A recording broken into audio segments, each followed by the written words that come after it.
રામ રામ, જય મોમાઈમાં, જય ઉમિયામાં, હર હર મહાદેવ. કેમ છો બધા? સ્વાગત છે તમારું ધર્મ ભક્તિ ચેનલમાં. આજે આપણે વાત કરીશું નવરાત્રિ પૂજા બારામાં. તો નવરાત્રિ પૂજન સ્થાપના સમયે શુભ ચોઘડિયું સવારના 6:32થી 8:01 સુધી, લાભ ચોઘડિયું 12:31થી 14:01 સુધી, 14:01થી 15:30 સુધી અમૃત ચોઘડિયું છે. હવે સૌપ્રથમ આપણે આચમન કરીશું નીચે આપેલા મંત્રથી.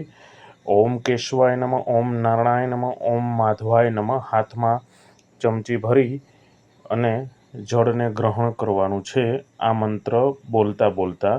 પછી હાથ શુદ્ધિ કરીશું આ મંત્રથી. ઓમ ઋષિકેશાય નમઃ કરી હાથ શુદ્ધિ કરીશું.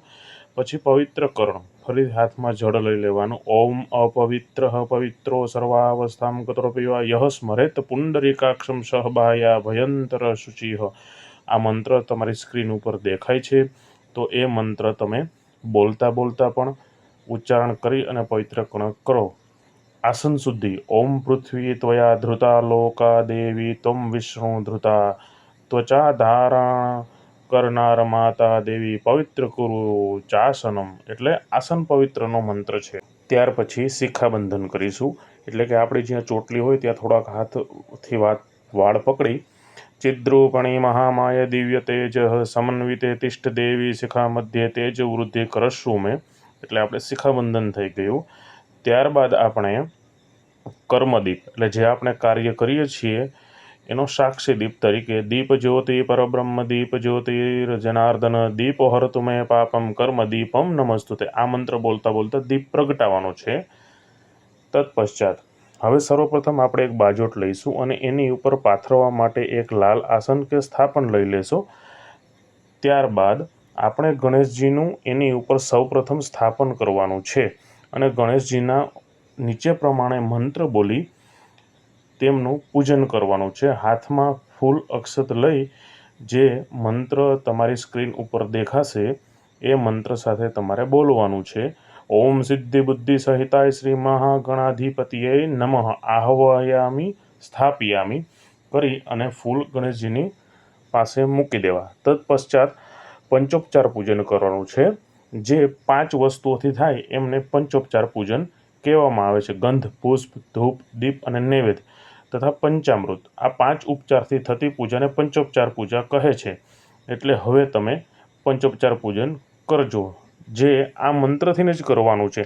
ઓમ સિદ્ધિ બુદ્ધિ સહિતાય શ્રી મહાગણાધિપતિએ નમઃ પંચામૃત સ્નાનમ કરશ્યામી. ત્યારબાદ ફરીથી ગણેશ મંત્ર બોલી શુદ્ધ જલથી સ્નાન કરાવું. ઓમ શ્રી સિદ્ધિ બુદ્ધિ મહાગણાધિપતિએ નમઃ પંચામૃત સ્નાન અર્થે શુદ્ધ જલમ સમર્પયામી, એટલે શુદ્ધ જળ અર્પણ કરીને સાફ કરી દેવા. પછી હવે જેમ દરેકમાં જણાવેલું છે તેમ અલગ અલગ ગંધ, પુષ્પ, દીપ આવી જ રીતના મંત્ર બોલી અને સમર્પયામી શબ્દ લગાવી અર્પણ કરવાનું, તથા દીપમાં દર્શયામી આવશે અને ધૂપમાં ધારપયામી આવશે, અને આવી રીતના તમારે બોલીને ગણેશજીને અર્પણ કરવાનું રહેશે.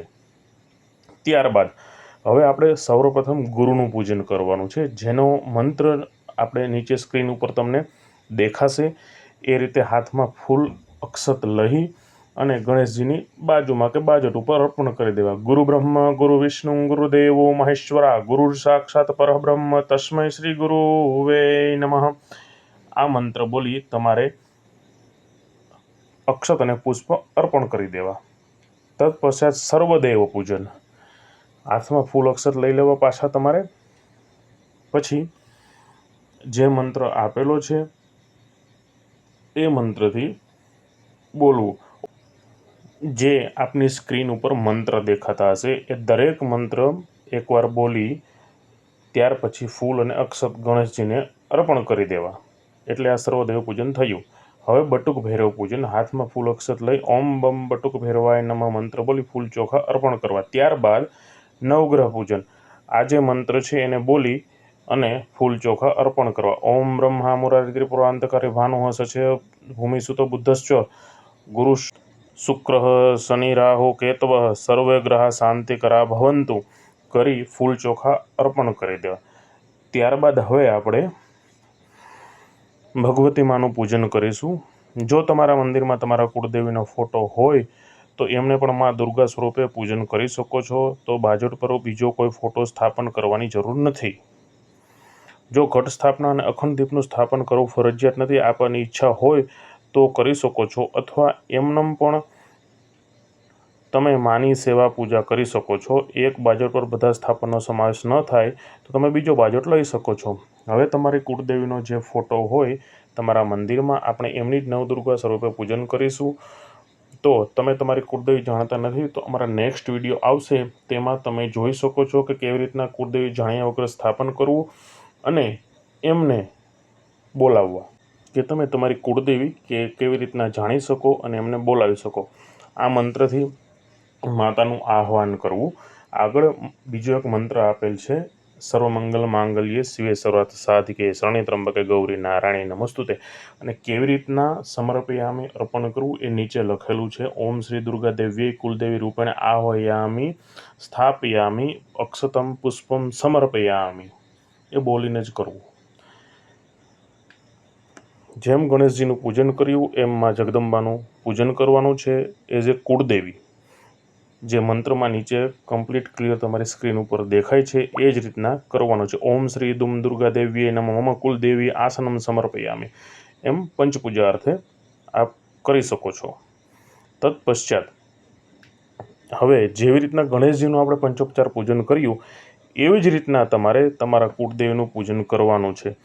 જો ઉદાહરણ તરીકે આગળનો મંત્ર તમને ખબર નથી કે તમારા કુળદેવીનું નામ શું છે, તમારે તમારા કુળદેવી તરીકે જ કરવું હોય તો સ્ક્રીન ઉપર તમને એ મેસેજ દેખાઈ ગયો હશે. તો હવે આપણે અખંડ દીપની સ્થાપના કરીશું.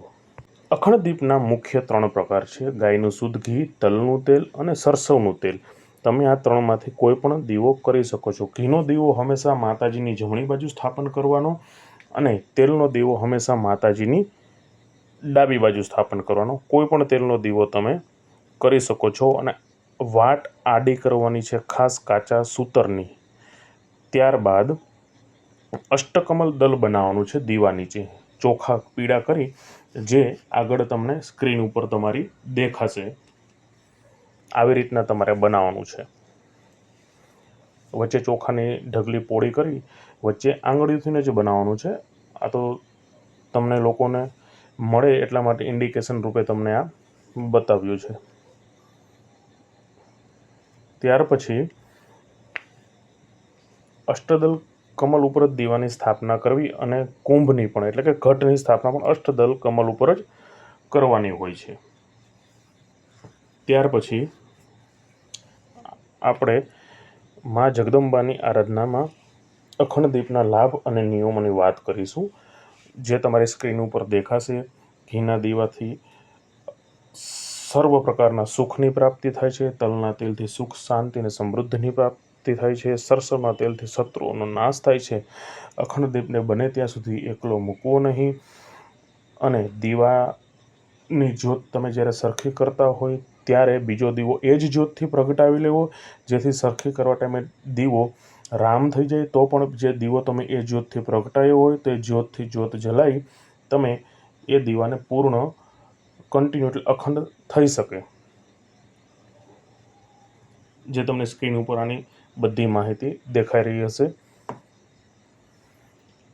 આ છે દીપ પ્રગટાવવાના મંત્ર, જે આગળ પણ બતાવેલો છે અને આમાં પણ આપણે બતાવેલો છે કે તમે આ મંત્ર બોલતા બોલતા દીપ પ્રગટાવી શકો છો. કળશ સ્થાપના વસ્તુ શું છે, શું જોઈએ તમારે, એ બધું આમાં લખેલું છે. ગંગાજળ, ચંદન, દુર્વા, પંચામૃત, સોપારી, આખી હળદર, કુશા, રોલી, તલ, ચાંદી શુદ્ધ જળથી ભરેલી માટી, સોનું, ચાંદી, તાંબુ, પિત્તળનું કળશ હોય, માટીનું હોય, તમને જે યોગ્ય લાગે એ કળશ લઈ શકો છો, સ્ટીલ સિવાય.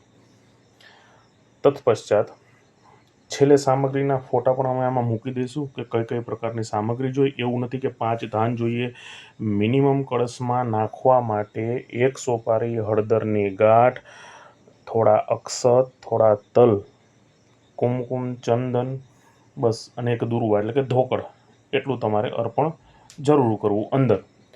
જો તમને અવાજથી ખબર ના પડે તો આપણે ચોખ્ખું લખેલું છે વિડીયોમાં, બરાબર છે, એટલે તમે 12 કે 15 મિનિટનો વિડીયો છે. તમે નિરાંતે વાંચી જોઈ અને મા ભગવતીની કૃપા આરામથી પ્રાપ્ત કરી શકશો.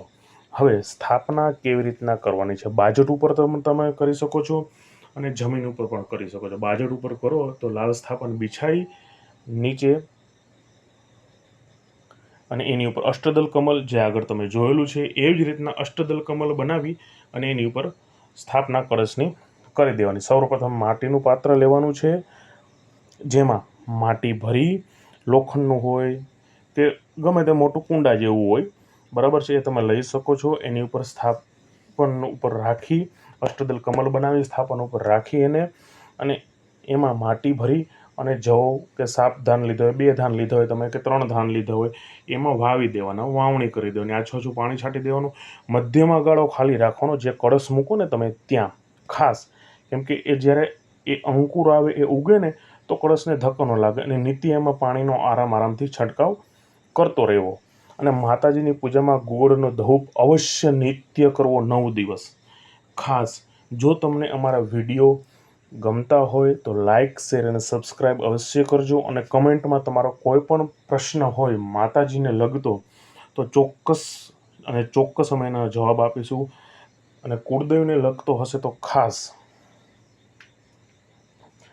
હવે ગંગાજળમાં જે વસ્તુ તમને સ્ક્રીન ઉપર દેખાશે, બરાબર છે, સૌપ્રથમ પાણી અર્પણ કરવાનું. શુદ્ધ જળ, ગંગાજળ હોય કે શુદ્ધ જળ, ઓમ વમ વરુણ દેવાય નમઃ. એની પહેલાં જો આમાં લખેલું જ છે કે કંઠ ઉપર, કળશના કંઠ ઉપર રક્ષાસૂત્ર બાંધી દેવાનું. એટલે ગળો જે કાંઠાનો નીચેનો ભાગ હોય ને ત્યાં રક્ષાસૂત્ર બાંધી દેવાનું. ઓમ અને સ્વસ્તિકની નિશાની કરી દેવાની. પછી ઓમ વમ વરુણ દેવાય મંત્ર બોલતા બોલતા એમાં પાણી નાખવાનું.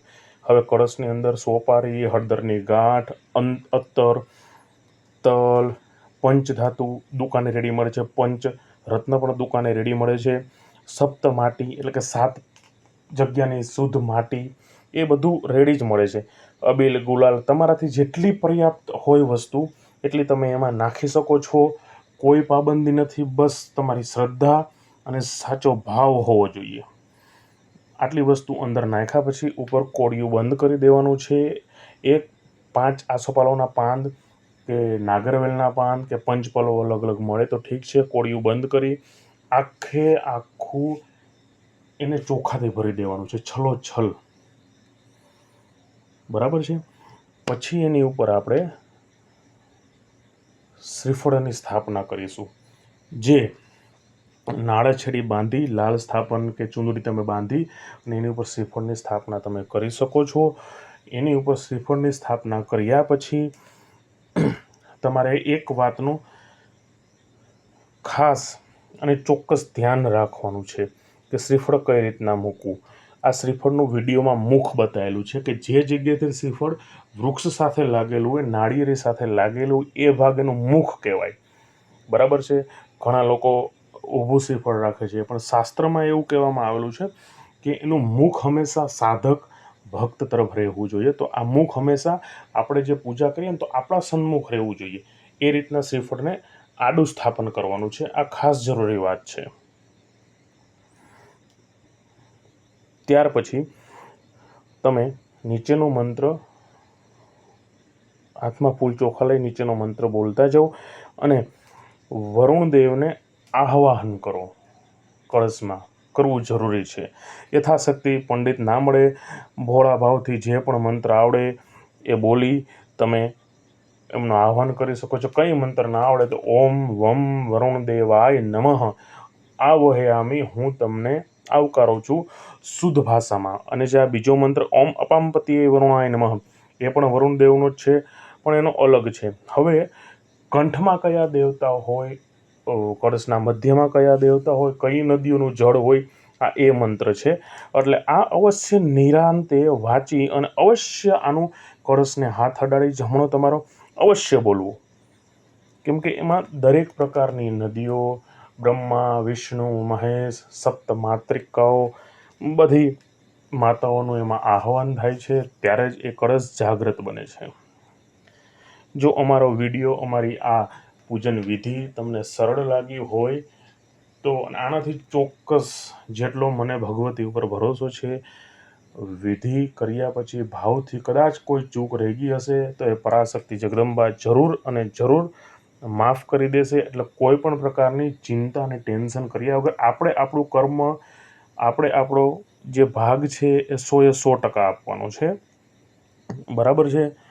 એટલે આપણી પૂજા અવશ્ય અને અવશ્ય સફળતા પ્રાપ્ત કરે અને કરે જ. પછી એ ગમે તે હોય. આ એક અવસર છે નવલા નોરતાનો તમારા માટે. જો તમને તમારી કુળદેવી, ખાસ વારંવાર કહું છું કે તમને તમારી કુળદેવી ખ્યાલ ના હોય તો એકવાર ચોક્કસ વિડીયો પણ અમે બનાવશું. ચોક્કસ એ ઉપાય કરી જોજો તમે. કોઈ એવો મોટો ઉપાય નથી. આ નવરાત્રા છે, 1 દિવસ 2 દિવસ જ્યારે પણ તમને વિડીયો મળે ચેનલ સબસ્ક્રાઈબ કરી લેજો અમારી. ચોક્કસ એ અમારો વિડીયો જોજો. 100% તમારી કુળદેવીનો ભેટો થઈ જશે ને થઈ જશે. જો ગુનાહ કે આપણા કર્મ કે કોઈ પૂર્વજના કર્મ એવા હશે તો થોડોક સમય લાગશે, પણ એની કૃપા હંમેશા પ્રાપ્ત થાય છે અને થતી રહેશે. અને અમે જે ઉપાય બતાવીશું એ ચોક્કસ થશે. આ મંત્ર છે. આ મંત્ર બોલતા તમારે છેલ્લે આ બધા મંત્ર પૂરા થાય એટલે અક્ષત અને પુષ્પ તમારે કળશને સમર્પણ કરી દેવાના છે. નિત્ય કળશને ચાંદલો કરવાનો છે, એની ઉપર અક્ષત થોડા છાંટી દેવાના છે. એ નિત્ય કરવાનું છે. પછી કળશની સ્થાપના કોઈ પણ પ્રકારનો મનમાં કોઈ પણ પ્રકારનો સંકોચ રાખવાની જરૂર નથી. તમારી પૂજા 100% તમે ભાવથી કરેલી છે. સાચા ખોટા મંત્ર એ કંઈ ભગવાન જોતા નથી. મા ભગવતી તો ભાવ જોવે છે. હવે પંચોપચાર જે આપણે ગણેશજીનું, મા ભગવતીનું પૂજન કરેલું છે એવી જ રીતના પંચોપચાર પૂજન આપણે અહીંયા કરીશું. કળશનું છેલ્લે દરેકમાં સમર્પયામી મંત્ર આવશે. દીપ જે કર્મદીપ હોય એ પણ બતાવી શકો છો, ધૂપ હોય એ પણ તમે બતાવી શકો છો. પછી પૂજા માને છેલ્લે અર્પણ કરી દેવાની, જેનો આ મંત્ર છે. ગૃહ્યાતિ ગૃહગોપ્ત્રીતરમ ગૃહાણાય સમદકૃત જપમ સિદ્ધિર્ભવતુ મદેવી તત્પ્રસાદાત મહેશ્વરી. પછી આ ક્ષમા પ્રાર્થના મંત્ર છે, જેની ક્ષમા પ્રાર્થના આપણે માને માગવી પડે. આવાહનમ ન જાનામી વિસર્જનમ પૂજા ચેવમ ન જાનામી ક્ષમ્યતામ પરમેશ્વરી. મંત્રહીનમ ક્રિયાહીનમ ભક્તિહીનમ સુરેશ્વર યત પૂજિતમ મયા દેવી પરિપૂર્ણ તદસ્તુ સર્વમે. આ ક્ષમા પ્રાર્થના અવશ્ય કરવી. કોઈ પણ પ્રશ્ન હોય આ વિધિને લઈને, કોઈ પણ પૂજનને લઈને, કોઈ પણ સંકોચ હોય તમારા મનમાં તો અમને ચોક્કસ કમેન્ટમાં મેસેજ કરજો. અમે ચોક્કસ તમારી સહાયતા કરીશું. કુળદેવી જાણવા માટે અમારી ચેનલ્સને સબસ્ક્રાઈબ અવશ્ય કરી દેજો. કૃપા કરી અમારી સાથે બન્યા રહો. જો આ વિડીયો તમને અમારો સારો લાગ્યો હોય તો આગળ ચોક્કસ શેર કરી અને ધર્મભક્તિ ચેનલને લાઈક, શેર અને સબસ્ક્રાઈબ અવશ્ય કરજો, જેથી અમે પણ ધર્મના કાર્યમાં પ્રોત્સાહિત થતા રહીએ. આ આગળની પૂજામાં ગુગળનો ધૂપ માતાજીને અવશ્ય ને અવશ્ય નિત્ય આપવો. સાંજના સમયે આરતીમાં ખાસ બની શકે તો એક જ સમય માને પૂજાનો રાખવો. તો ચેનલને લાઈક, શેર અને સબસ્ક્રાઈબ અવશ્ય કરજો. આજનો નવરાત્રિ પૂજનનો વિષય પૂર્ણ થાય છે. જય દ્વારિકાધીશ.